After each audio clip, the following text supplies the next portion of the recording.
Hello guys, good morning. तो guys आप सभी कैसे हैं? आप लोगों का बहुत बहुत स्वागत है हमारे YouTube channel online study for Hindi साहित्य में। तो गाइज हमारा आज का टॉपिक रहने वाला है यूजीसी नेट परीक्षा दिसंबर 2014 पेपर सेकेंड हिंदी। तो गाइज अपना मेन टॉपिक शुरू करने से पहले हम आपसे रिक्वेस्ट करना चाहेंगे कि अगर वीडियो आपके लिए थोड़ा सा भी हेल्पफुल लगे ना तो प्लीज़ एक लाइक ज़रूर कीजिएगा और हमारे चैनल को सब्सक्राइब कीजिए और बहुत सारा सपोर्ट कीजिए। तो गाइस चलिए शुरू करते हैं हमारा आज का मेन टॉपिक। और आज हम पढ़ने वाले हैं यूजीसी नेट परीक्षा दिसंबर 2014 हिंदी प्रश्न पत्र सेकेंड। तो गाइस आज का हमारा पहला और बहुत ही शानदार प्रश्न है, प्रेम वाटिका किसकी रचना है? और ऑप्शन है रसखान, नागरीदास, आलम या फिर भारतेंदु हरिश्चंद्र। तो गाइज इस प्रश्न का सही उत्तर है option A Raskhan. Guys Raskhan का मूल नाम सैयद इब्राहिम है। इनकी 4 कृतियां पाई जाती हैं जिसमें सुजान रसखान, प्रेम वाटिका, दान लीला और अष्टयाम है। प्रेम वाटिका में कवि ने राधा कृष्ण को प्रेम के बगीचे का मालिन मान करके प्रेम के गूढ़ तत्व का निरूपण किया है। अष्टयाम में कृष्ण की दिनचर्या का वर्णन किया गया है। तो गाइज इसी के साथ चलते हैं अपने अगले प्रश्न की तरफ और हमारा अगला प्रश्न है प्रश्न संख्या 2, अनग नाटक किस कवि ने लिखा है? ऑप्शन ए है भारतेंदु हरिश्चंद्र, ऑप्शन बी मैथिली शरण गुप्त, सी सुमित्रा नंदन पंत और डी ऑप्शन है राम कुमार वर्मा। तो गाइज अनग मैथिली शरण गुप्त तथा रजत शिखर शिल्पी और सैवर्ण सुमित्रा नंदन पंत का गीति नाट्य या काव्य नाटक है। तो गाइज जो अनग नाटक है ना, ये मैथिली शरण गुप्त जी ने लिखा हुआ है। तो इस प्रश्न का सही उत्तर हुआ ऑप्शन बी। और प्रश्न संख्या 3 है, घुमक्कड़ शास्त्र के लेखक हैं। तो गाइज घुमक्कड़ शास्त्र के लेखक हैं राहुल सांकृत्यायन। यहाँ पर ऑप्शन थोड़ा मिस्टेक हो गया था। गाइज घुमक्कड़ शास्त्र के लेखक राहुल सांकृत्यायन हैं। तो गाइज चलते हैं प्रश्न संख्या 4 की तरफ और प्रश्न संख्या 4 है हमारा, प्रेम सागर के लेखक हैं। और ऑप्शन है इंसाल्लाह खां, सदल मिश्र और सी ऑप्शन है लल्लू लाल बालकृष्ण भट्ट। तो गाइज प्रेम सागर के जो रचनाकार हैं वो हैं लल्लू लाल।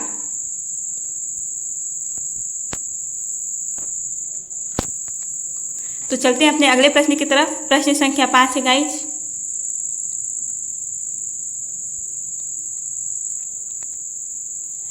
आत्मनिरीक्षण के लेखक हैं। ऑप्शन है वियोगी हरि, गुलाब राय, हरि भाऊ उपाध्याय या फिर सेठ गोविंद दास।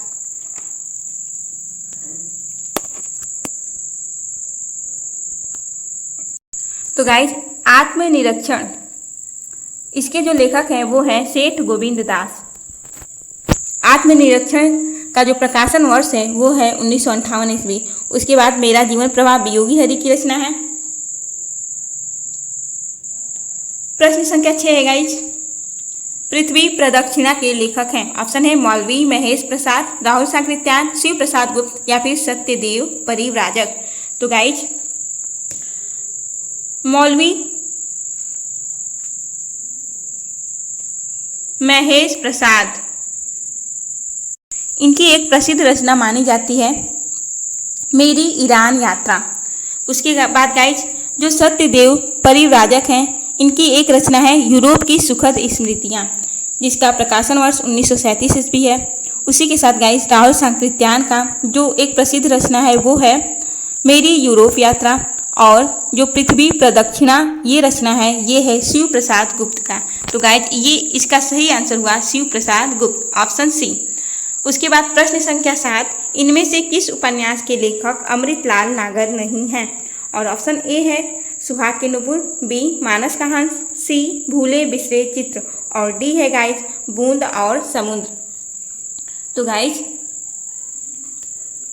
सुहाग के नुपुर, मानस का हंस और बूंद और समुद्र अमृतलाल नागर जी के उपन्यास हैं। लेकिन भूले बिसरे चित्र ये जो रचना है वो है भगवती शरण वर्मा का। तो भूले बिसरे चित्र इसका सही उत्तर हुआ ऑप्शन सी। प्रश्न संख्या 8 की तरफ चलते हैं गाइज। प्रश्न संख्या 8 है, निम्नलिखित में से कौन सा नाटक सुरेंद्र वर्मा का नहीं है? और ऑप्शन ए है एक दूनी एक, बी मादा कैक्टस, सी सेतुबंद और डी कैद ए हयात। तो गाइज एक दूनी एक, सेतुबंद और कैद ए हयात सुरेंद्र वर्मा के नाटक हैं, लेकिन मादा कैक्टस ये लक्ष्मी नारायण लाल का नाटक है और इसका प्रकाशन 1959 ईस्वी में हुआ था। तो गाइज इसका सही उत्तर हुआ मादा कैक्टस, ऑप्शन बी। प्रश्न संख्या 9, निम्नलिखित में से कौन सा उपन्यास राहुल सांकृत्यायन का नहीं है? और ऑप्शन ए है सिंह सेनापति, बी जय योधे, सी दिवोदास और डी व्यतीत। तो गाइस जो व्यतीत है वो राहुल सांकृत्यायन का नहीं है। तो इस प्रश्न का सही उत्तर हुआ ऑप्शन डी व्यतीत। जो व्यतीत रचना है वो जैनेन्द्र कुमार का उपन्यास है। प्रश्न संख्या 10,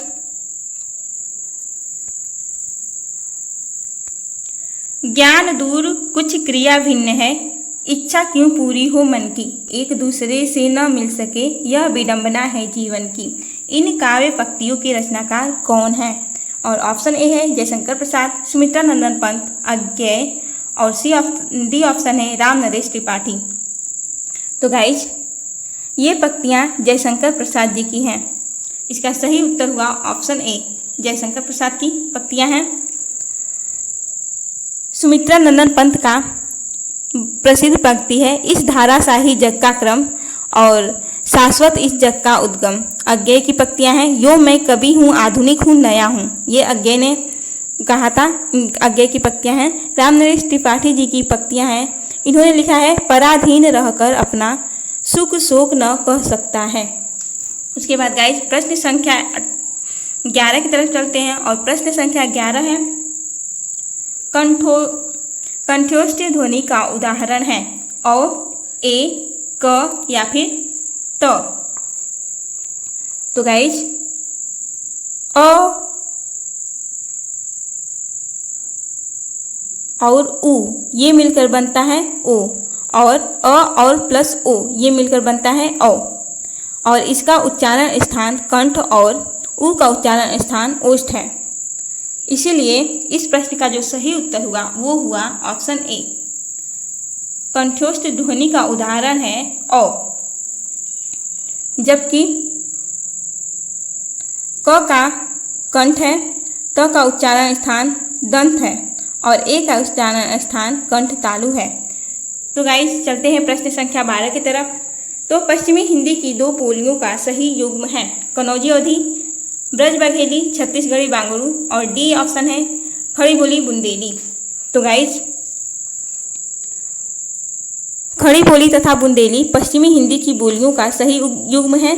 पश्चिमी हिंदी की 5 बोलियां हैं, जिसमें खड़ी बोली जिसे कौरवी कहा जाता है, हरियाणवी यानी कि बांगड़ू, बुंदेली, ब्रज और कनौजी। पूर्वी हिंदी की 3 बोलियां हैं, अवधी, बघेली और छत्तीसगढ़ी। तो गाइज पश्चिमी हिंदी की जो 2 बोलियां हैं वो हैं खड़ी बोली और बुंदेली। प्रश्न संख्या 13, शब्द जब वाक्य में प्रयुक्त होने की योग्यता प्राप्त करता है तो उसे कहा जाता है। ऑप्शन ए है वाक्य, ध्वनि, पद या फिर समास। तो गाइज ये हम लोगों ने कल के क्लास में भी पढ़ा था। भाषा की लघुत्तम इकाई ध्वनि है। भाषा की लघुत्तम सार्थक इकाई शब्द और पूर्ण सार्थक इकाई वाक्य होता है। जब शब्द वाक्य में प्रयुक्त होने की योग्यता प्राप्त करता है तो उसे पद कहा जाता है। तो गाइज इस प्रश्न का सही उत्तर हुआ ऑप्शन सी, पद। प्रश्न संख्या 14 की तरफ चलते हैं बिना टाइम को वेस्ट किए हुए। तो गाइज देखिए प्रश्न संख्या 14 है, अर्धमागधी अपभ्रंश से विकसित बोली है और ऑप्शन है बांगड़ू, बघेली, ब्रजभाषा या फिर भोजपुरी। तो जो बघेली है वो अर्धमागधी अपभ्रंश से विकसित बोली है। बघेली, बांगड़ू और ब्रजभाषा सौरसेनी से और भोजपुरी मागधी अपभ्रंश से विकसित हुई हैं। प्रश्न संख्या 15, भाषा काव्य संग्रह किसकी कीर्ति है? ऑप्शन ए है महेश दत्त शुक्ल, बी रामचंद्र शुक्ल, सी देवी दत्त शुक्ल और डी ऑप्शन है श्याम बिहारी मिश्र। तो गाइज महेश दत्त शुक्ल काव्य भाषा संग्रह इनकी रचना है।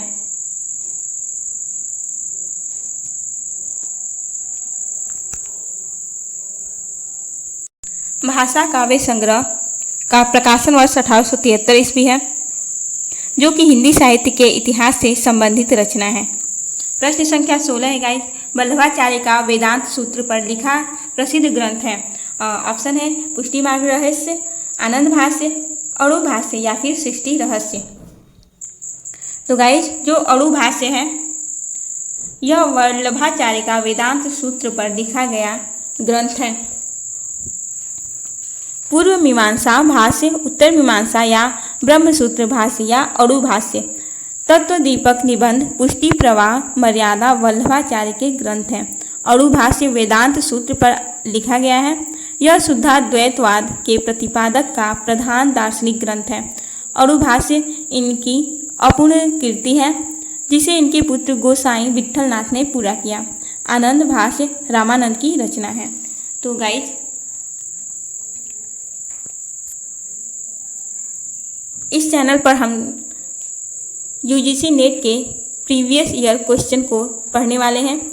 तो इसका अगला प्रश्न है प्रश्न संख्या 17। पानी परात को हाथ छुयो नहीं, नैनन के जल सो पग धोए, किस कवि की पंक्तियां हैं? सूरदास, रहीम, गंग कवि या फिर नरोत्तम दास। तो गाइज इन पंक्तियों के रचनाकार हैं नरोत्तम दास। पानी परात को हाथ छुओ नहीं, नैनन के जल सो पग धोए, ये पंक्तियां नरोत्तम दास की हैं। वहीं मेरे नैना बिरह की बेल गई, ये सूरदास की हैं। उत्तम जाति है ब्रह्मानी, देखत चित्त लुभाए, यह रहीम की पंक्तियां हैं। और कबहू न बड़ुआ रन चढ़े, कबहू न बाजी बम, ये कवि गंग की पंक्तियां हैं।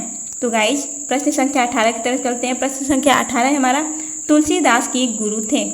तो गाइज आप सभी को पता होगा तुलसीदास के गुरु कौन थे। ऑप्शन दिया गया है रामानंद, हनुमान शास्त्री, नरहरियादास या फिर रामानुजाचार्य। तो गाइज आप लोग को भी पता होगा, तो सबका आंसर आ रहा है ऑप्शन सी, तुलसीदास के गुरु नरहरियानंद थे। और प्रश्न संख्या 19 है गाइज, कवित्व रत्नाकर किस कवि की कीर्ति है? केशवदास, भिखारीदास, पद्माकर या फिर सेनापति। तो गाइज कवित्व रत्नाकर ये जो कीर्ति है ये सेनापति की है। इस प्रश्न का सही उत्तर है ऑप्शन डी, काव्य कल्पद्रुम भी सेनापति का प्रसिद्ध ग्रंथ है। और सेनापति के जो गुरु हैं उनका नाम हीरामणि दीक्षित था। ऋतु वर्णन और प्रकृति चित्रण इनकी विशेषता है। काव्य निर्णय भिखारीदास का, रामचंद्रिका केशवदास का और प्रबोध पचासा पद्माकर जी का प्रसिद्ध ग्रंथ है। प्रश्न संख्या 20 की तरफ चलते हैं बिना टाइम को गंवाए हुए। तो गाइस प्रश्न संख्या 20 है, उत्तर कबीर नामक कविता किस कवि की है? ऑप्शन है केदारनाथ सिंह, अशोक वाजपेयी, कुंवर नारायण या फिर ज्ञानेंद्रपति। तो गाइज इस प्रश्न का सही उत्तर है ऑप्शन ए, उत्तर कबीर नामक कविता केदारनाथ सिंह की है। और इस पर इनको व्यास सम्मान भी प्राप्त है। कहीं नहीं वहीं यह अशोक वाजपेयी का रचना है और कहीं नहीं वहीं पर अशोक वाजपेयी को साहित्य अकादमी पुरस्कार प्राप्त है। उसके बाद आत्मजयी कुंवर नारायण जी की रचना है और आत्मजयी पर इनको व्यास सम्मान प्राप्त है। संशयात्मा ज्ञानेंद्रपति की रचना है और इस पर साहित्य अकादमी पुरस्कार इनको प्राप्त है। तो गाइज इसी के साथ हम चलते हैं प्रश्न संख्या 21 की तरफ। तो प्रकाशन वर्ष के अनुसार निम्नलिखित जीवनियों का सही अनुक्रम क्या है? ऑप्शन ए है व्योमकेश दरवेश, प्रेमचंद्र घर में, वट वृक्ष की छाया में, आवारा मसीहा। और बी है आवारा मसीहा, वट वृक्ष की छाया में, प्रेमचंद्र घर में, व्योमकेश दरवेश। और सी ऑप्शन है वट वृक्ष की छाया में, व्योमकेश दरवेश, आवारा मसीहा, प्रेमचंद्र घर में। और डी ऑप्शन है प्रेमचंद्र घर में, आवारा मसीहा, वट वृक्ष की छाया में, व्योमकेश दरवेश। तो गाइज इस प्रश्न का सही उत्तर है ऑप्शन डी, प्रेमचंद्र घर में, इसका प्रकाशन वर्ष है गाइज 1944 ईस्वी। आवारा मसीहा 1974 ईस्वी। वट वृक्ष की छाया में 2006 ईस्वी। और व्योमकेश दरवेश 2011 ईस्वी। प्रश्न संख्या 22, प्रकाशन वर्ष की दृष्टि से प्रेमचंद्र के उपन्यासों का सही क्रम क्या है? ऑप्शन ए है गोदान, निर्मला, कर्मभूमि, रंगभूमि। ऑप्शन बी है रंगभूमि, निर्मला, गोदान, कर्मभूमि। और सी ऑप्शन है रंगभूमि, निर्मला, कर्मभूमि, गोदान। और डी ऑप्शन है रंगभूमि, कर्मभूमि, निर्मला या फिर गोदान। तो गाइज प्रेमाश्रम, इसका जो प्रकाशन वर्ष है वो है 1922 ईस्वी। रंगभूमि, इसका प्रकाशन वर्ष है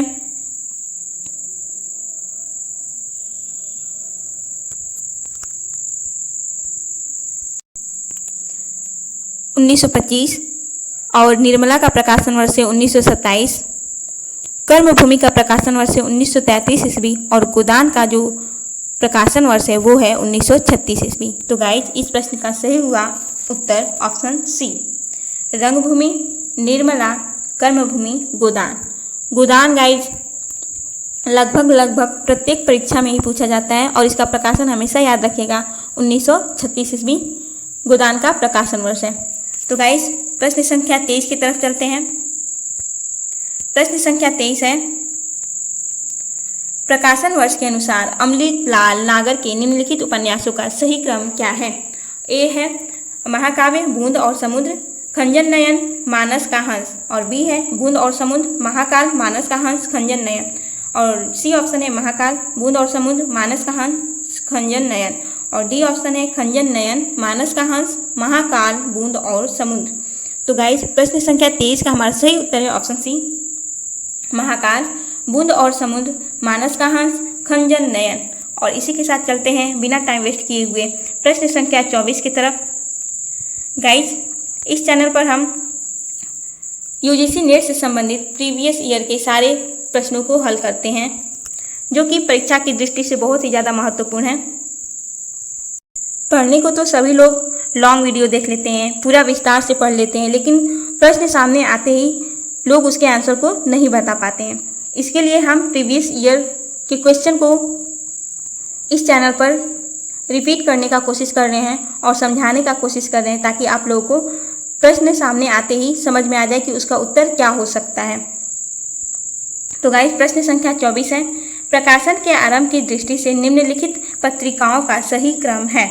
और ए है माधुरी, विशाल, भारत, जागरण, साहित्य संदेश। और बी ऑप्शन है विशाल, भारत, जागरण, माधुरी, साहित्य संदेश। सी ऑप्शन है जागरण, माधुरी, विशाल, भारत, साहित्य संदेश। और डी ऑप्शन है साहित्य संदेश, विशाल, भारत, माधुरी, जागरण। तो गाइज माधुरी का प्रकाशन वर्ष 1922 ईस्वी है, विशाल भारत इसका प्रकाशन वर्ष 1928 ईस्वी है, और जागरण का प्रकाशन वर्ष है गाइज 1929 ईस्वी, और साहित्य संदेश का प्रकाशन वर्ष है 1937 ईस्वी। तो गाइज इस प्रश्न का सही उत्तर है ऑप्शन ए, माधुरी, विशाल भारत, जागरण, साहित्य संदेश। इसी के साथ चलते हैं प्रश्न संख्या 25 की तरफ। तो गाइज प्रश्न संख्या 25 है, प्रकाशन वर्ष के अनुसार महादेवी वर्मा की निम्नलिखित कृतियों का सही क्रम क्या है? ए है श्रृंखला की कन्या, अतीत के चलचित्र, पथ के साथी, स्मृति की रेखाएं। और बी ऑप्शन है अतीत के चलचित्र, श्रृंखला की कन्या, स्मृति की रेखाएं, पथ के साथी। सी ऑप्शन है स्मृति की रेखाएं, अतीत के चलचित्र, श्रृंखला की कन्या, पथ के साथी। और डी ऑप्शन है पथ के साथी, स्मृति की रेखाएं, श्रृंखला की कन्या, अतीत के चलचित्र। तो गाइज अतीत के चलचित्र इसका प्रकाशन वर्ष है 1941 ईस्वी, श्रृंखला की कन्या 1942 ईस्वी, स्मृति की रेखाएं इसका प्रकाशन वर्ष 1943 ईस्वी है, और पथ के साथी का प्रकाशन वर्ष है 1956 ईस्वी। तो गाइज इस प्रश्न का सही उत्तर हुआ ऑप्शन बी, अतीत के चलचित्र, श्रृंखला की कन्या, स्मृति की रेखाएं, पथ के साथी। इसी के साथ चलते हैं गाइज अपने प्रश्न संख्या 26 की तरफ, जो कि है सच्चिदानंद हीरानंद वात्स्यायन अज्ञेय के निम्नलिखित निबंधों का प्रकाशन वर्ष के अनुसार सही क्रम क्या है? ए है लिखी कागद कोरे, आत्मनेपद, कहाँ है द्वारका, अद्यतन। गाइज ये सारी रचनाएं अज्ञेय जी की हैं। अद्यतन लिखी कागज कोरे। आत्मनेपद कहाँ है द्वारका। और सी ऑप्शन है आत्मनेपद अद्यतन कहाँ है द्वारका लिखी कागज कोरे। और डी ऑप्शन है गाइज आत्मनेपद लिखी कागज कोरे अद्यतन कहाँ है द्वारका। तो गाइज तो इस प्रश्न का जो सही उत्तर है वो है ऑप्शन डी आत्मनेपद। इसका प्रकाशन वर्ष 1960 ईस्वी है और लिखी कागज कोरे का प्रकाशन वर्ष है 1972 ईस्वी। उसके बाद गाइज अद्यतन इसका प्रकाशन वर्ष है 1977 ईस्वी। और कहाँ है द्वारका इसका प्रकाशन वर्ष है 1982 ईस्वी। तो गाइज आप लोगों को हमारा वीडियो कैसा लग रहा है, अगर अच्छा लगे तो प्लीज़ गाइज वीडियो को लाइक करना और सब्सक्राइब करना न भूलिएगा और हमारे चैनल को सपोर्ट जरूर कीजिए। तो गाइज प्रश्न संख्या 27 की तरफ चलते हैं। प्रश्न संख्या 27 है निम्नलिखित व्यंग्य रचनाओं का प्रकाशन वर्ष के अनुसार सही क्रम है। ए है जीप पर सवार इल्लियाँ, भित्ति चित्र, जो घर फूंके, यत्र तत्र सर्वत्र। और बी ऑप्शन है यत्र तत्र सर्वत्र, भित्ति चित्र, जीप पर सवार इल्लियाँ, जो घर फूंके। सी ऑप्शन है भित्ति चित्र, जीप पर सवार इल्लियाँ, यत्र तत्र सर्वत्र, जो घर फूंके। और डी ऑप्शन है जो घर फूंके, यत्र तत्र सर्वत्र, जीप पर सवार इल्लियाँ और भित्ति चित्र। तो भित्ति चित्र का प्रकाशन वर्ष है गाइज 1966 ईस्वी, जीप पर सवार इल्लियाँ इसका प्रकाशन वर्ष है 1971 ईस्वी और ये रचना है शरद जोशी की। उसी प्रकार आगे का जो रचना है वो है यत्र तत्र सर्वत्र 2000 ईस्वी, इसके भी रचनाकार हैं शरद जोशी। और जो घर फूंके इसका प्रकाशन वर्ष है 2006 ईस्वी और इसके रचनाकार हैं ज्ञान चतुर्वेदी। तो इस प्रश्न का सही उत्तर हुआ गाइज ऑप्शन सी भित्ति चित्र, जीप पर सवार इल्लियाँ, यत्र तत्र सर्वत्र, जो घर फूंके। प्रश्न संख्या 28 की तरफ चलते हैं। तो गाइज प्रश्न संख्या 28 है निम्नलिखित उपन्यासों का प्रकाशन वर्ष के अनुसार सही क्रम क्या है। और ऑप्शन ए है त्यागपत्र, तेरी मेरी उसकी बात, नदी के द्वीप, खंजन नयन। और बी ऑप्शन है त्यागपत्र, नदी के द्वीप, तेरी मेरी उसकी बात, खंजन नयन। सी ऑप्शन है नदी के द्वीप, त्यागपत्र, खंजन नयन, तेरी मेरी उसकी बात, खंजन नयन, नदी के द्वीप, त्यागपत्र, तेरी मेरी उसकी बात। तो गाइज जो त्यागपत्र है इसका प्रकाशन वर्ष है 1937 ईस्वी और त्यागपत्र ज्ञानेन्द्र कुमार का उपन्यास है। और जो नदी के द्वीप हैं इसके उपन्यासकार हैं अज्ञेय और प्रकाशन वर्ष है 1951 ईस्वी। तेरी मेरी उसकी बात इसका प्रकाशन वर्ष 1974 ईस्वी है और तेरी मेरी उसकी बात यशपाल इसके उपन्यासकार हैं। खंजन नयन का प्रकाशन वर्ष है 1981 ईस्वी और इसके जो उपन्यासकार हैं वो हैं अमृतलाल नागर। तो गाइज इस प्रश्न का सही उत्तर हुआ ऑप्शन बी त्यागपत्र, नदी के द्वीप, तेरी मेरी उसकी बात, खंजन नयन। गाइज प्रीवियस ईयर क्वेश्चन करने से हमको ये फ़ायदा रहता है कि क्वेश्चन कहीं से भी पूछ दें, अगर जो हम पढ़ चुके हैं उसमें से हमारे सामने कोई क्वेश्चन आता भी है तो हम लोग उसको सही टिक मारकर आ जाते हैं। तो गाइज प्रीवियस ईयर क्वेश्चन पढ़ना बहुत ही ज़्यादा ज़रूरी है एग्जाम की दृष्टि से। तो गाइज चलते हैं प्रश्न संख्या 29 की तरफ। प्रश्न संख्या 29 है जन्म काल के अनुसार निम्नलिखित कवियों का सही क्रम है। और ऑप्शन ए है बिहारी, चिंतामणि, भूषण, मतीराम। बी ऑप्शन है चिंतामणि, मतीराम, बिहारी, भूषण। और सी ऑप्शन है चिंतामणि, मतीराम, भूषण, बिहारी। और डी ऑप्शन है भूषण, मतीराम, चिंतामणि, बिहारी। तो गाइज जो जन्म काल के अनुसार सही अनुक्रम होगा वो होगा बिहारी। इनका जन्मकाल 1595 ईस्वी, चिंतामणि 1609 ईस्वी है जन्मकाल और भूषण का जो जन्मकाल है वो है 1613 ईस्वी। मतीराम का जन्मकाल है 1617 ईस्वी। तो गाइज इस प्रश्न का सही उत्तर हुआ ऑप्शन ए बिहारी, चिंतामणि, भूषण, मतीराम। प्रश्न संख्या 30 की तरफ चलते हैं गाइज बिना टाइम को वेस्ट करते हुए। तो प्रश्न संख्या 30 है भगवती चरण वर्मा के निम्नलिखित उपन्यासों का प्रकाशन वर्ष के अनुसार सही अनुक्रम है। और ऑप्शन ए है गाइज टेढ़े मेढ़े रास्ते, भूले बिसरे चित्र, सामर्थ्य और सीमा, सीधी सच्ची बातें। और बी ऑप्शन है सीधी सच्ची बातें, सामर्थ्य और सीमा, भूले बिसरे चित्र, टेढ़े मेढ़े रास्ते। और सी ऑप्शन है भूले बिसरे चित्र, टेढ़े मेढ़े रास्ते, सीधी सच्ची बात। और डी ऑप्शन है गाइज सामर्थ्य और सीमा, भूले बिसरे चित्र, टेढ़े मेढ़े रास्ते, सीधी सच्ची बातें। तो गाइज जो टेढ़े मेढ़े रास्ते हैं इसका प्रकाशन वर्ष है 1946 ईस्वी। भूले विश्व चित्र इसका प्रकाशन वर्ष है 1959 ईस्वी। और उसके बाद आता है सामर्थ्य और सीमा, इसका जो प्रकाशन वर्ष है 1962 ईस्वी है। और सीधी सच्ची बातें इसका प्रकाशन वर्ष 1968 ईस्वी है। गाइस ये सारी रचनाएं भगवती चरण वर्मा जी की हैं और ये उपन्यास विधा की रचना है। तो गाइस इस प्रश्न का सही उत्तर हुआ ऑप्शन ए। इसी के साथ गाइस चलते हैं अपने अगले प्रश्न की तरफ और प्रश्न संख्या 31 है।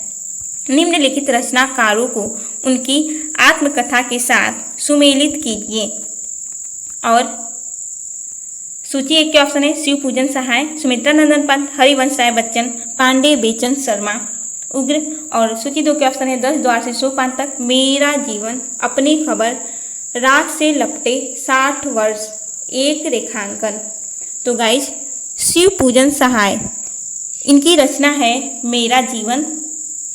उसके बाद आते हैं सुमित्रा नंदन पंत, इनका जो आत्मकथा है वो है 60 वर्ष एक रेखांकन। तो इसको मिला देते हैं। उसके बाद आते हैं हरिवंश राय बच्चन, इनकी जो रचना है वो है 10 द्वार से सोपान तक। उसके बाद पांडे बेचन शर्मा उग्र। तो गाइज इनका जो रचना है वो है अपनी खबर। गाइज इसको ट्रिक से भी याद कर सकते हैं, जैसे शिव पूजन सहाय, तो अगर जीवन रहेगा तो हम क्या कहेंगे, शिव जी सहायता कीजिए, अर्थात शिव पूजन सहाय की रचना है मेरा जीवन। उसके बाद जो सुमित्रा नंदन पंत हैं, ठीक, तो 60 वर्ष एक रेखांकन। पंत कितने वर्ष के हैं, तो 60 वर्ष। सुमित्रा नंदन पंत कहेंगे कितने वर्ष के हैं, 60 वर्ष। उसके बाद गाइस हरिवंश राय बच्चन, बच्चे लोग क्या करते हैं, वो लोग अलग अलग द्वार तक जाने में बहुत ज़्यादा प्रसन्न होते हैं और उनमें लगता है कि उनको बहुत ज़्यादा सोपान मिल रहा है, बहुत ज़्यादा रस मिल रहा है। तो गाइस हरिवंश राय बच्चन की रचना हुई 10 द्वार से सोपान तक। उसके बाद पांडे बेचन शर्मा उग्र, इनकी रचना है अपनी खबर। इसको हम ऐसे याद कर सकते हैं कि किनको अपनी खबर नहीं रहती, तो हम कहेंगे जो उग्र होते हैं, जो पंडित होते हैं, उनको अपनी खबर नहीं होती है। पांडे लोगों को अपनी खबर नहीं होती है, पंडितों को। तो गाइज पांडे बेचन शर्मा उग्र, इनकी रचना हो गई अपनी खबर। तो गाइज इस प्रश्न का जो सही उत्तर हुआ वो हुआ ऑप्शन डी।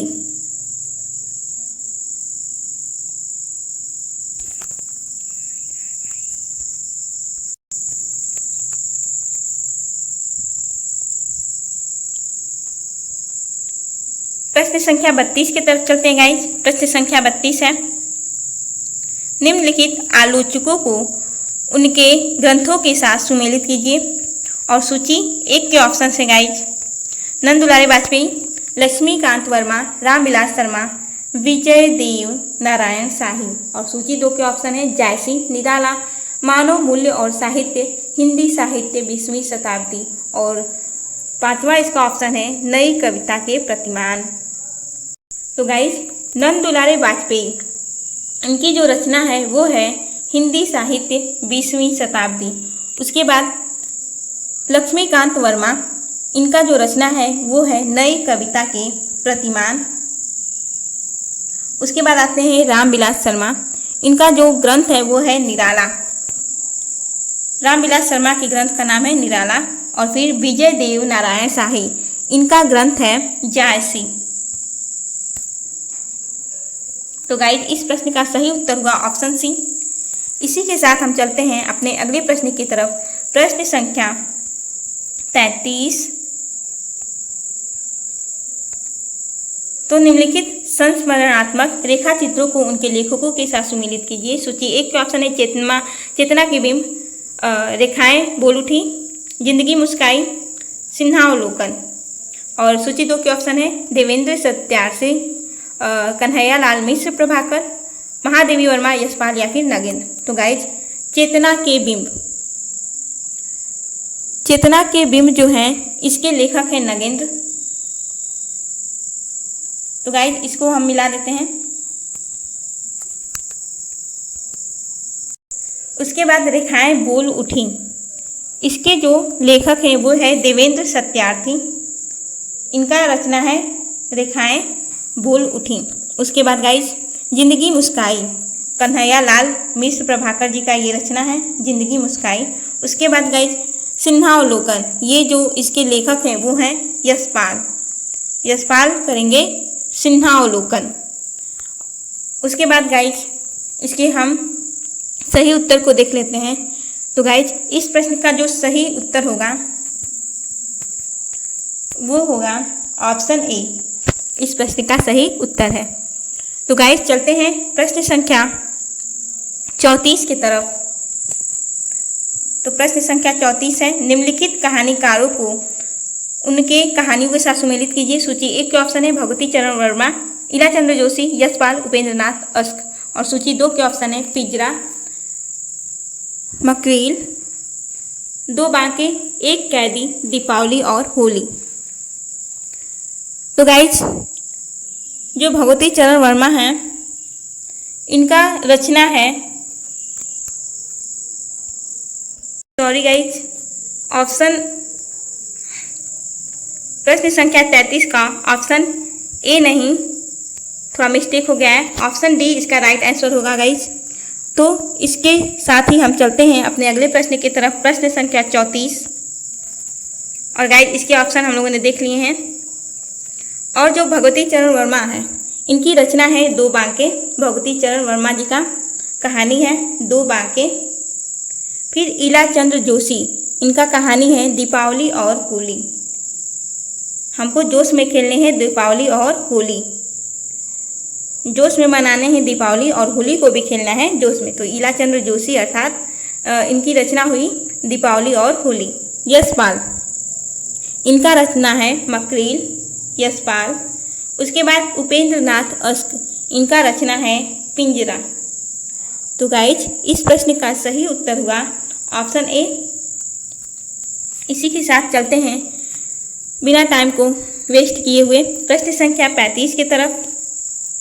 तो प्रश्न संख्या 35 है, निम्नलिखित उपन्यासकारों को उनके उपन्यासों से सुमेलित कीजिए। और सूची एक के ऑप्शन है गाइज, राधा कृष्ण दास, किशोरी लाल गोस्वामी, देवकी नंदन खत्री और श्रद्धा राम फुलौरी। और सूची दो के ऑप्शन है तारा, कश्मीर यात्रा, चंद्रकांता, भाग्यवती, निसहाय हिंदू।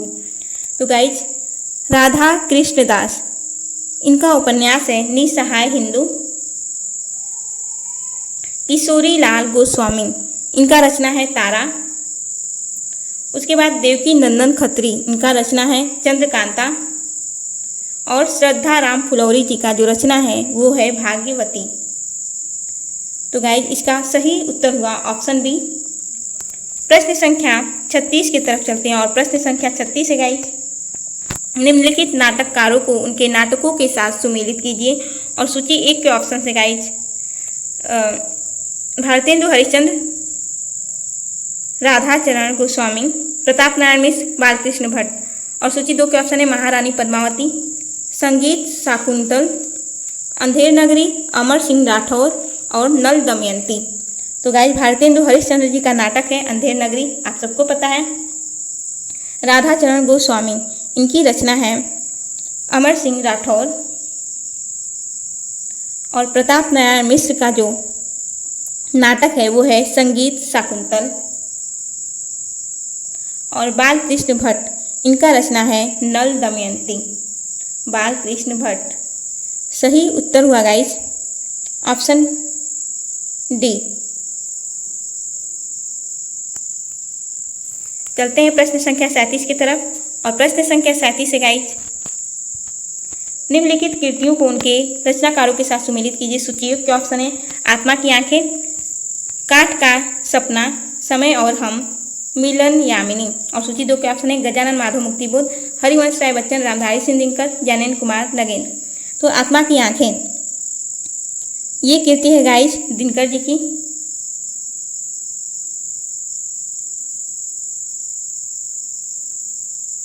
और काठ का सपना, ये रचना है मुक्तिबोध का। काठ के सपने से मुक्ति चाहिए। तो गाइज ये रचना हुई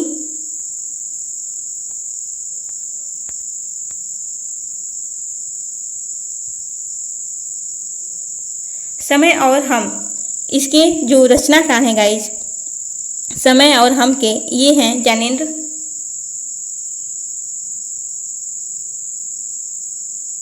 और मिलन यामिनी, इसके रचनाकार हैं गाइज मिलन यामिनी के हरिवंश राय बच्चन।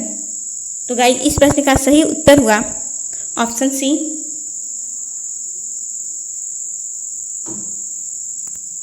प्रश्न संख्या 38 की तरफ चलते हैं गाइज। प्रश्न संख्या 38 है, सुमित्रा नंदन पंत के निम्नलिखित काव्य संग्रहों को उनके प्रकाशन वर्ष के अनुसार सुमिलित कीजिए। तो पल्लव, वीणा, गुंजन, स्वर्ण किरण और सूची 2 से इसको मिलाना है। तो गाइज पल्लव का जो प्रकाशन वर्ष है वो है 1926 ईस्वी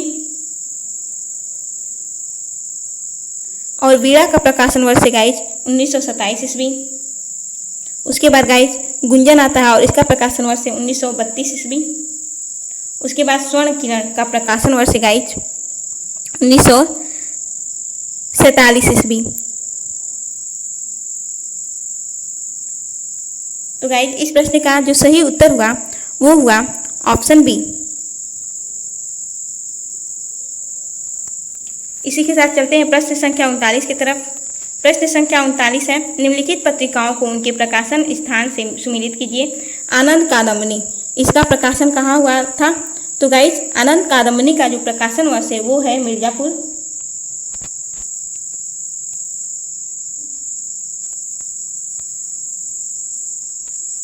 ब्राह्मण पत्रिका का प्रकाशन स्थल है गाइज कानपुर। उसके बाद हिंदी प्रदीप, इसका प्रकाशन स्थान है प्रयाग, हिंदी प्रदीप प्रयाग। और उचित वक्ता का प्रकाशन स्थान है गाइज कलकत्ता। तो इस प्रश्न का सही उत्तर हुआ ऑप्शन डी। प्रश्न संख्या 40 की तरफ चलते हैं। तो प्रश्न संख्या 40 है गाइज, निम्नलिखित निबंधकारों को उनके निबंध संग्रहों के साथ सुमेलित कीजिए। सूची 1 के ऑप्शन है चंद्रधर शर्मा गुलेरी, वासुदेव शरण अग्रवाल, रामवृक्ष बेनीपुरी, कुबेर नाथ राय। और सूची 2 के ऑप्शन है महके आंगन चौके द्वार, वंदे वाणी विनायकों, पृथ्वीपुत्र, कछुआ धर्म मराल। तो गाइस चंद्रधर शर्मा गुलेरी, इनका निबंध संग्रह है कछुआ धर्म गुलेरी जी का है। उसके बाद वासुदेव शरण अग्रवाल, पृथ्वीपुत्र, इनकी रचना है। उसके बाद आता है रामवृक्ष बेनीपुरी, इनकी जो रचना है गाइस निबंध संग्रह वह है वंदे वाणी विनायको। और कुबेर नाथ राय, इनका रचना है महके आंगन चहके द्वार, कुबेर नाथ राय। तो गाइज इस प्रश्न का सही उत्तर हुआ ऑप्शन ए। इसी के साथ चलते हैं गाइज प्रश्न संख्या 41 की तरफ। और प्रश्न संख्या 41 है, स्थापना दिया गया है, काव्य का उत्कर्ष केवल प्रेम भाव की कोमल व्यंजना में ही माना जा सकता है। और तर्क दिया गया है, क्रोध जैसे उग्र एवं प्रचंड भावों में विधान के साथ साथ करुण भाव की अभिव्यक्ति से काव्य में पूर्ण सौंदर्य के साक्षात्कार होते हैं। और ऑप्शन दिए गए हैं, ए ऑप्शन है दोनों सही, बी है ए गलत आर सही, और सी ऑप्शन है दोनों गलत, और डी ऑप्शन है ए सही आर गलत। तो गाइज इस प्रश्न का सही उत्तर है ऑप्शन बी, ए गलत है और आर सही है। गाइज काव्य के उत्कर्ष में प्रेम भाव, करुण भाव, वीर भाव, क्रोध भाव इत्यादि होता है, न कि केवल प्रेम भाव। क्रोध में उग्र एवं प्रचंड भाव की प्रबलता होती है। काव्य में इसके साथ करुण भाव के आ जाने से पूर्ण सौंदर्य का साक्षात्कार होता है, इसीलिए ये गलत है लेकिन आर सही है। प्रश्न संख्या 42 है गाइस, स्थापना दिया गया है, भूमंडलीकरण ने जन की पुरानी धारणा बदल कर रख दी है, उसने जन को मास में बदल दिया है। और तर्क दिया गया है, क्योंकि भूमंडलीकरण के मास में वही लोग शामिल हैं जिनके पास क्रय शक्ति है और जो जनसंचार साधनों के उपयोग में दक्ष हैं। और इसके ऑप्शन है गाइज, ए ऑप्शन है दोनों सही, और बी ऑप्शन है ए गलत आर सही, सी ऑप्शन है ए सही आर गलत, और डी ऑप्शन है दोनों बातें गलत। तो गाइज इस प्रश्न का सही उत्तर है ऑप्शन ए, दोनों ही बातें सही हैं। भूमंडलीकरण अर्थात संपूर्ण पृथ्वी के एकीकरण ने जन की पहले की धारणा को बदल दिया है। इस एकीकरण ने लोगों को द्रव्यमान उत्पादन या बाजार बना दिया है। इस एकीकरण में वही लोग शामिल हैं जिनके पास खरीदने की शक्ति होती है और जो जनसंचार साधनों का उपयोग अच्छी तरह कर सकते हैं। अतः दोनों ही बातें यहाँ पर सही हैं। चलते हैं प्रश्न संख्या 43 की तरफ। तो गाइस स्थापना दिया गया है, श्रृंगार को रस राज माना जाता है, इसलिए वह सभी रसों में प्रधान है। और तर्क है, क्योंकि जीवन के आदि से लेकर अंत तक उसी का प्रसार है और जीवन की सभी भावनाएं उसी से निश्रित हैं।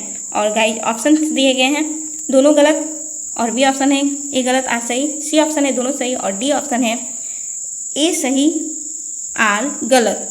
तो गाइस इसका जो सही उत्तर है वो है ऑप्शन डी, ए सही आर गलत। श्रृंगार को रसों का राजा माना जाता है, ये बात सही है, और राजा सभी में प्रधान होता है, यह भी बात सही है। लेकिन जीवन के आदि से अंत तक केवल श्रृंगार की ही प्रधानता नहीं होती है और सभी भावनाओं का विकास उसी से नहीं हुआ है। जीवन के आरंभ से लेकर के अंत तक समय समय पर करुण, शोक, वीर, भय इत्यादि रसों का भी प्रवाह होता है, इसलिए ए सही है लेकिन आर गलत है। इसी के साथ चलते हैं प्रश्न संख्या 44 की तरफ। और प्रश्न संख्या 44 है गाइस, भारतेंदु युग आधुनिकता का प्रवेश द्वार है। और तर्क दिया गया है, क्योंकि वह मध्यकालीन परंपराओं का पूर्ण विरोधी है। और ऑप्शन ए है ए गलत आर सही, बी है दोनों गलत, सी है ए सही आर गलत, और डी ऑप्शन है दोनों सही। तो गाइस इस प्रश्न का सही उत्तर है ऑप्शन सी, ए गलत और ए सही है और आर गलत है। भारतेंदु युग से हिंदी साहित्य का आधुनिक युग शुरू होता है और इसीलिए यह आधुनिकता का प्रवेश द्वार है, लेकिन यह मध्यकालीन परंपराओं का पूर्ण विरोधी नहीं है, इसलिए ए गलत है, ए सही है लेकिन आर गलत है। और प्रश्न संख्या 45 की तरफ चलते हैं गाइस। प्रश्न संख्या 45 है, स्थापना दिया गया है, प्रतीक अमूर्त का मूर्तिकरण है जिसमें अदृश्य सार तत्व की अभिव्यक्ति होती है, क्योंकि जब किसी वस्तु का तर्क दिया गया है, क्योंकि जब किसी वस्तु का कोई एक भाग गोचर हो और फिर आगे उस वस्तु का ज्ञान हो तब उस भाग को प्रतीक कहते हैं। और इसके ऑप्शंस दिए गए हैं, ए ऑप्शन है ए गलत आर सही, बी है दोनों सही, और सी ऑप्शन है ए सही आर गलत, और डी ऑप्शन है दोनों बातें गलत। तो गाइस इस प्रश्न का सही उत्तर है ऑप्शन बी, दोनों ही बातें सही हैं। प्रतीक या बिंब अमूर्त का मूर्त रूप है, इसमें अदृश्य के सार को दृश्य रूप में अभिव्यक्त किया जाता है। जब हमें कोई वस्तु न दिखाई दे रही हो और आगे मूर्तिकरण द्वारा उसका हमें ज्ञान हो तो वह प्रतीक कहा जाता है। अतः ए सही है लेकिन आर भी यहाँ पर सही दिया गया है। तो गाइस इसी के साथ चलते हैं अपने अगले प्रश्न की तरफ। और हमारा अगला प्रश्न है 46 से 50 तक के प्रश्नों को हमको अवतरणों को ध्यानपूर्वक पढ़ करके उसके उत्तर देने हैं। तो गाइस इसको पढ़ते हैं हम लोग। दृष्टि के परिणाम हैं यूरोप और अमेरिका का सबसे बड़ा लक्षण वैज्ञानिक दृष्टि है। निष्ठुर होकर सत्य को खोजने की व्याकुलता है और इस खोज के क्रम में श्रद्धा, विश्वास, परंपरा और धर्म किसी भी बाधा को बुद्धि स्वीकार करने को तैयार नहीं है। आधुनिक मनुष्य के बारे में सामान्य कल्पना यह है कि अपने चिंतन में वह निर्मम होता है, निष्ठुर और निर्भीक होता है। जो बात बुद्धि की पकड़ में नहीं आ सकती उसे वह त्रिकाल में भी स्वीकार नहीं करेगा, और जो बातें बुद्धि से सही दिखाई देती है उसकी वह खुली घोषणा करेगा, चाहे वे धर्म के विरुद्ध पड़ती हो, नैतिकता के खिलाफ जारी हो अथवा उनसे मानवता का चिरपोषित विश्वास खंड खंड हो जाता हो। तो गाइस इसी के साथ चलते हैं प्रश्न संख्या 46 की तरफ। और प्रश्न संख्या 46 है, वैज्ञानिक दृष्टि कब धर्म, नैतिकता और विश्वास का विरोध करती है? ऑप्शन ए है जब वे उसकी दृष्टि से सही हो, जब वे मानवता की विरोधी हो, और सी ऑप्शन है जब वे समाज के मूल्यों के संरक्षक हो, और डी ऑप्शन है जब वे उसकी दृष्टि से गलत हो। तो गाइस इस प्रश्न का सही उत्तर है ऑप्शन डी, वैज्ञानिक दृष्टि धर्म, नैतिकता और विश्वास का विरोध तब करती है जब उसकी दृष्टि में गलत होते हैं। प्रश्न संख्या 47 है गाइस, आधुनिक मनुष्य के संदर्भ में वैज्ञानिक दृष्टि की सबसे बड़ी सिद्धि है। और ऑप्शन ए है तथ्यों के प्रति मन की प्रतिक्रिया, ऑप्शन बी है तथ्यों के प्रति हृदय की अनुभूति, और ऑप्शन सी है तथ्यों का वस्तुगत परीक्षण और निष्कर्ष, और डी ऑप्शन है तथ्यों के प्रति लोगों की क्रिया प्रतिक्रिया। तो गाइस हम लोगों ने ऊपर पढ़ा था कि आधुनिक मनुष्य के बारे में वैज्ञानिक दृष्टि की सबसे बड़ी सिद्धि तथ्यों का वस्तुगत परीक्षण और निष्कर्ष है। तो गाइस इस प्रश्न का सही उत्तर हुआ ऑप्शन सी। प्रश्न संख्या 48 की तरफ चलते हैं और प्रश्न संख्या 48 है गाइस, यूरोप और अमेरिका में आधुनिकता के फैलने का कारण है। ऑप्शन ए है उद्योग और टेक्नोलॉजी का जन्म, बी है औद्योगिक वस्तुओं का उपयोग, सी है भौतिक दृष्टि का त्याग और डी ऑप्शन है वैज्ञानिक दृष्टिकोण की प्रधानता और प्रबलता। तो गाइस वैज्ञानिक दृष्टिकोण की प्रबलता और प्रधानता ही यूरोप और अमेरिका में आधुनिकता के फैलने का कारण है। तो गाइस इस प्रश्न का सही उत्तर हुआ ऑप्शन डी, वैज्ञानिक दृष्टिकोण की प्रधानता और प्रबलता। प्रश्न संख्या 49, टेक्नोलॉजी, उद्योग और वैज्ञानिक दृष्टिकोण के बीच संबंध है। ऑप्शन ए है कार्य और कारण, बी है कारण और कार्य और सी ऑप्शन है आधार और अधिरचना का और डी ऑप्शन है जनक और जन्य का। तो गाइस इस प्रश्न का जो सही उत्तर है वो है ऑप्शन ए, कार्य और कारण का। टेक्नोलॉजी, उद्योग और वैज्ञानिक दृष्टिकोण के बीच कार्य और कारण का संबंध है। प्रश्न संख्या 50 की तरफ चलते हैं और गाइस प्रश्न संख्या 50 से यूरोप और अमेरिका किस संदर्भ में श्रद्धा, विश्वास, परंपरा, धर्म आदि किसी भी बाधा को मानने के लिए तैयार नहीं है।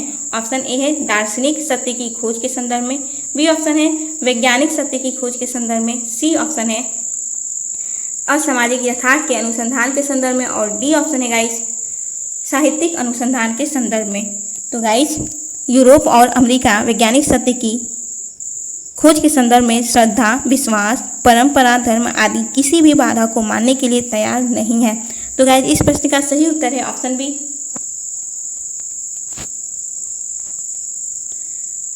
तो गाइस यहीं पर आज हम लोग केवल 50 क्वेश्चन के आंसर ही जान पाए। तो गाइस समय अधिक हो गया है इसीलिए हम आप लोगों से विदा लेते हैं। और हाँ गाइस अगर वीडियो पसंद आया होगा तो प्लीज़ वीडियो को लाइक कीजिए और सब्सक्राइब कीजिए और हमारे चैनल को बहुत सारा सपोर्ट कीजिए। धन्यवाद।